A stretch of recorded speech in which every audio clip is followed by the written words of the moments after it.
Hi മച്ചന്മാരെ, അപ്പോൾ ദേ നമ്മൾ കുറച്ച് കോഴിയുടെ പാഴ്സൊക്കെ എടുത്ത് വെച്ചിട്ടുണ്ട്. ആ മുട്ടയും മഞ്ഞപ്പൊടിയൊക്കെയാണ്. അപ്പോൾ ദേ കഴുകി നന്നായിട്ട് വൃത്തിയാക്കി ആദ്യം ഞാൻ ദേ കുറച്ച് മഞ്ഞൾപ്പൊടി ചേർത്തു.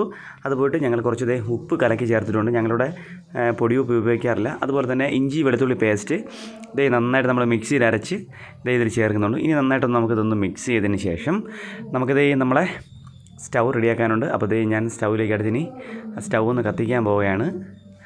അപ്പോൾ അത് കഴിഞ്ഞിട്ടാണ് നമ്മൾ അടുത്ത പരിപാടി തുടങ്ങാൻ പോകുന്നത് മച്ചാമാരെ. അപ്പോൾ നിങ്ങൾ ഈ വീഡിയോ സ്കിപ്പ് ചെയ്യാതെ തന്നെ ഫുള്ളായിട്ടും കാണാൻ ശ്രമിക്കുക. അതുപോലെ ഈ ആവശ്യത്തിന് നന്നായിട്ട് വേഗം കണക്കിനുള്ള നമ്മൾ വെള്ളം ഇതിൽ ഒഴിച്ചിട്ടുണ്ട്. അപ്പോൾ ഉപ്പ് നിങ്ങൾ ആവശ്യത്തിന് ചേർത്തോണം. ദേ നമ്മൾ സ്റ്റൗ കത്തിച്ചു. ഇനി ദേ നമ്മളെ ചീനച്ചട്ടിയിൽ ദേ നമ്മളെ പാർട്സൊക്കെ വെച്ചു, ആ കോഴിയുടെ പാർട്സൊക്കെ വെച്ചു. ദേ ഇനിയിപ്പോൾ അത് ഉടനെ തിളയ്ക്കുന്നതായിരിക്കും. അപ്പോൾ ദേ ഐറ്റം നന്നായിട്ട് തിളച്ചിട്ടുണ്ട്. അപ്പോൾ നമുക്കിനൊരു ശകലം കൂടെ ഒന്ന് വെയിറ്റ് ചെയ്യേണ്ട ഉണ്ട്. അതായത് ആ വെള്ളമൊക്കെ ഒന്ന് വറ്റണം. അതുപോലെ തന്നെ അത് നന്നായിട്ടൊന്ന് വേകാനുണ്ട്. അപ്പോൾ നന്നായിട്ടൊന്ന് വെന്ത് കിട്ടണം. അപ്പോൾ ഇത് ഞാൻ ഇടയ്ക്കിടയ്ക്കൊന്ന് സ്പൂണൊക്കെ കൊണ്ടുവന്ന് അതിനെ ഒന്ന് മിക്സ് ചെയ്ത് ഇങ്ങനെ ഒന്ന് നന്നായിട്ടൊന്ന് ഇളക്കി കൊടുത്തിട്ടുണ്ട്. അപ്പോൾ ഇത് നമ്മളെ ഏറെക്കുറെ ഐറ്റം ഇത് വെള്ളമൊക്കെ വറ്റി നല്ല പരുവായിട്ടുണ്ട്. അപ്പോൾ നമുക്കിനി ഇതിലേക്ക് മുളക് പൊടി ചേർത്ത് കൊടുക്കാം. അതുപോലെ കുരുമുളക് പൊടി കുറച്ച് ചേർത്ത് കൊടുക്കണം. അതുപോലെ തന്നെ കുറച്ച് മല്ലിപ്പൊടി. അപ്പോൾ ഈ മല്ലിപ്പൊടി ചേർക്കുമ്പോൾ തന്നെ നിങ്ങൾക്ക് വേണമെങ്കിൽ വേറെ എന്തെങ്കിലും മസാലപ്പൊടിയൊക്കെ വേണമെങ്കിൽ ഇതിൽ ചേർക്കാം. പക്ഷേ ഞാൻ ഇതൊന്നും ചേർത്തിട്ടില്ല. അപ്പോൾ ഇത് നമ്മൾ നന്നായിട്ട് ഇനി ഇതിനെ ഒന്ന് മിക്സ് ചെയ്ത് കൊടുക്കുക. അപ്പോൾ ഞാൻ എന്തായാലും നന്നായിട്ടൊന്ന് മിക്സ് ചെയ്യാൻ തന്നെ അങ്ങ് തീരുമാനിച്ചു. അത് മാത്രമല്ല, നമുക്കിതിപ്പോൾ കുറച്ചേ ഉള്ളൂ. അതായത് ഒരു മുട്ടക്കോഴിയുടെയാണ്. അപ്പോൾ ഞാൻ വെറുതെ ജസ്റ്റ് ഒരു വീഡിയോ അങ്ങ് ചെയ്തെന്നേ ഉള്ളൂ. അപ്പോൾ ദേ ഇത് നല്ല പോലെ നമ്മളിതേ ഒന്ന് ഇളക്കി കൊടുത്തിട്ടുണ്ട്. അപ്പോഴത്തേക്ക് ഇതിലൊരു ശകലം ഞാനൊരു വെളിച്ചെണ്ണ അവിടെ ചേർത്ത് കൊടുക്കുകയാണ്. അപ്പോൾ ബാക്കി ആ ഒരു വെളിച്ചെണ്ണയിൽ കിടന്ന് നന്നായിട്ടൊന്ന് വെന്ത് കിട്ടും. അപ്പോൾ ദേ ആ വെളിച്ചെണ്ണയിൽ കിടന്ന് നന്നായിട്ടൊന്ന് വഴറ്റി നമ്മൾ എടുത്തിട്ടുണ്ട്. അപ്പോൾ ഐറ്റം ഏറെക്കുറെയൊക്കെ നന്നായി റെഡിയായിട്ടുമുണ്ട്. അപ്പോൾ ഇത് ഞാനൊന്ന് കോരി കാണിച്ചു തരാം.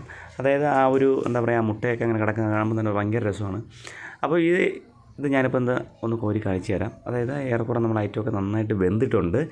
അപ്പോൾ നിങ്ങൾക്ക് തീർച്ചയായിട്ടും ഈ വീഡിയോ ഇഷ്ടപ്പെടും. കാര്യം എന്ന് പറഞ്ഞാൽ നമ്മളെ വീടുകളിൽ ഏറെക്കുറെ വീടുകളിൽ നമ്മളിങ്ങനെ കുക്ക് ചെയ്ത് കഴിക്കുന്നവരാണ്. അപ്പോൾ ഇത് ഞാൻ ആ ഐറ്റം ഒന്ന് സ്പൂണിലൊന്ന് കോരി കാണിച്ചു തരാം. അതായത് ആ മുട്ടയുടെ മാത്രമായിട്ടുള്ള ഒന്ന് കാണിച്ചു തരാം. അപ്പോൾ നമുക്ക് അത് കാണുമ്പോൾ തന്നെ നമുക്ക് ഭയങ്കര രസം തോന്നും. നമുക്കിത് ഇപ്പോൾ അധികം അങ്ങനെ വേറെ ഒന്നിലൂടെ കഴിക്കാനായിട്ടൊന്നുമില്ല. ഇതിപ്പോൾ നമുക്ക് വെറുതെ ഒന്ന് ജസ്റ്റ് ഒന്ന് കഴിക്കാൻ ഒരു 2-3 ചേർത്ത് പെട്ടെന്ന് അങ്ങ് കഴിച്ച് തീർക്കാനേ ഉള്ളൂ. ഇല്ലെങ്കിൽ നമുക്ക് ഒരുപാട് പാർട്സൊക്കെ ഉണ്ടെങ്കിൽ, ഇതേപോലെ കോഴിയുടെ പാർട്സൊക്കെ ഉണ്ടെങ്കിൽ നമുക്ക് നല്ല അടിപൊളിയായിട്ട് മരിച്ചിനി അതുപോലെ പൊറോട്ട അങ്ങനെ കുറച്ച് കഴിക്കാം. അപ്പോൾ ഇത് ഞാൻ ആ സ്പൂണിലേക്ക് കോരി കാണിച്ചു തരാണ്. അത് നല്ല ഭംഗിയാണ് കാണാൻ തന്നെ. 3 മുട്ടയുണ്ട്, ബാക്കി അതിൻ്റെ കുഞ്ഞു മുട്ടകളുണ്ട്. അപ്പോൾ ഇത് എല്ലാം നല്ല അടിപൊളിയായിട്ട് നന്നായിട്ട് വെന്തിട്ടുണ്ട്. അപ്പോൾ ഞാൻ എന്തായാലും ഇതിനെ ഒരു പ്ലേറ്റിലേക്ക് അങ്ങ് മാറ്റുകയാണ്. പ്ലേറ്റൊക്കെ ഞാൻ സെറ്റ് വെച്ചിട്ടുണ്ട്. അപ്പോൾ ഇത് ലാസ്റ്റ് ഘട്ടം ഫൈനൽ പരിപാടിയിലേക്ക് എത്തിയിട്ടുണ്ട് നമ്മൾ. അപ്പോൾ നല്ല മണമാണ് കേട്ടോ. അതായത് നമ്മളെ കറിവേപ്പിലയുടെയും അതുപോലെ തന്നെ മസാലക്കൂട്ടിൻ്റെ എല്ലാം കൂടെ നല്ല വെളിച്ചെണ്ണയുടെ എല്ലാം കൂടെ ഇപ്പം നമുക്കൊരു രക്ഷയില്ലാത്ത മണമാണ്. അപ്പോൾ ഞാൻ എൻ്റെ പ്ലേറ്റിലേക്ക് മാറ്റിയിട്ടുണ്ട്. നല്ല ചൂടാണ്. അപ്പോൾ ശരിക്കും പറഞ്ഞാൽ ഇത് ഒരാൾക്ക് തന്നെ കഴിക്കാനില്ല എങ്കിലും ഞങ്ങൾ 2-3 പേരൊക്കെ ആയിട്ട് അതിനെ പെട്ടെന്നൊന്ന് അങ്ങ് ഫിനിഷ് ചെയ്യുകയാണ്.